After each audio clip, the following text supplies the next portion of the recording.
गुज़िश्ता बरस के आखिर तक किसी के वहमो गुमान में भी नहीं था कि आने वाला साल ऐसा होगा कि जिसमें कई महीने खौफ के साए में गुजरेंगे और ये कि लोगों को अपना तर्ज ज़िंदगी बदलना पड़ जाएगा। एहतियात के साथ ज़िंदगी गुजारना होगी। कहीं समाजी राब्तों को महदूद करना पड़ेगा तो कहीं फासलों की हदें मुकर्रर कर दी जाएंगी। लोगों के लिए ये बात हज़म करना मुश्किल ज़रूर है, लेकिन कहा यही जा रहा है कि अब तर्ज ज़िंदगी कुछ अरसे तक ऐसे ही चलेगा। ऐसी सूरत हाल में जहाँ कई लोग बीमार हुए, कई लोग बीमारों की तीमारदारी में मसरूफ़ हैं और कई लाखों की तादाद में ऐसे लोग भी हैं जो इस वबा से बच बच कर ज़िंदगी गुजारने की वजह से जहनी उलझनों का शिकार हुए हैं।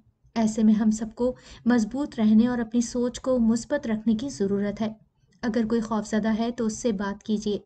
अपनी मसरूफियात में से दूसरों के लिए वक्त निकालिए। गिले शिकवे भुलाकर एक दूसरे की मदद का जज्बा पैदा करें।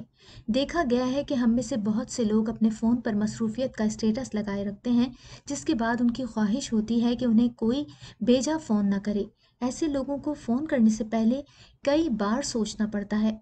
या बसा औकात ये भी देखा गया है कि लोग बहाना बनाकर फ़ोन बंद कर देते हैं। आज के दौर में अगर कोई आपको याद करता है, हाल पूछता है, तो इसका वाज़ेह मतलब है कि आप उसके लिए अहमियत रखते हैं, वरना मसरूफ़ तो सब ही हैं। लेकिन इसी मसरूफियत में से वक्त निकाल कर किसी की खैरियत दरियाफ्त करना या कुछ देर बात करना दूसरे के नज़दीक आपकी अहमियत को जाहिर करता है। ये वक्त सबके लिए मुश्किल है। इस वक्त का कड़ा इम्तिहान यही है कि दूर रहकर भी एक दूसरे के दिलों के करीब रहा जाए। लोगों में खौफ और बेचैनी की फ़ज़ा फैलाने की बजाय उनमें इत्मीनान के साथ साथ उम्मीद पैदा की जाए। कहा जाता है कि हालत जंग और वबा के ज़माने में अफवाहें फैलना आम बात होती है और अफवाहें खौफ फैलाती हैं। ऐसी अफवाहों पर कान मत धरें, बल्कि दूसरों को भी इस बारे में आगाही फराहम करें। बगैर तस्दीक के किसी बात को आगे बढ़ाने से गुरेज करें। जिस बारे में मालूमात न हो या कम मालूमात हो, उस पर राय देना बेसूद है।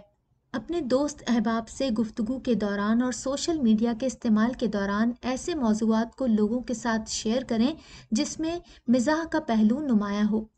खुद भी खुश रहें और दूसरों को भी खुश रखें। हमारे इर्द गिर्द बहुत से ऐसे लोग पाए जाते हैं जो नाउमीदी का शिकार होते हैं। अगर आप मजबूत कुव्वते इरादी के मालिक हैं तो ऐसे लोगों से बात करके उनकी मनफी सोच को मुस्बत सोच में तब्दील किया जा सकता है। लेकिन अगर आप खुद शख्सी लिहाज से किसी टूट फूट का शिकार हैं तो ऐसे लोगों से बात करने से गुरेज करें और इसके बजाय ऐसे लोगों से बात करें जो मुस्बत सोच के हामिल हों। या फिर मिजाह से भरपूर किताबें पढ़ें जो आपका मूड तब्दील कर दें। किसी पुराने दोस्त से बातचीत भी सुकून का जरिया बन सकती है, जिससे मसरूफियात की वजह से तवील अरसे से राब्ता ना हुआ हो। अपने लिए तो सब ही जीते हैं। अहम बात तो यह है कि अपनी मसरूफियात में से दूसरों के लिए वक्त निकाला जाए।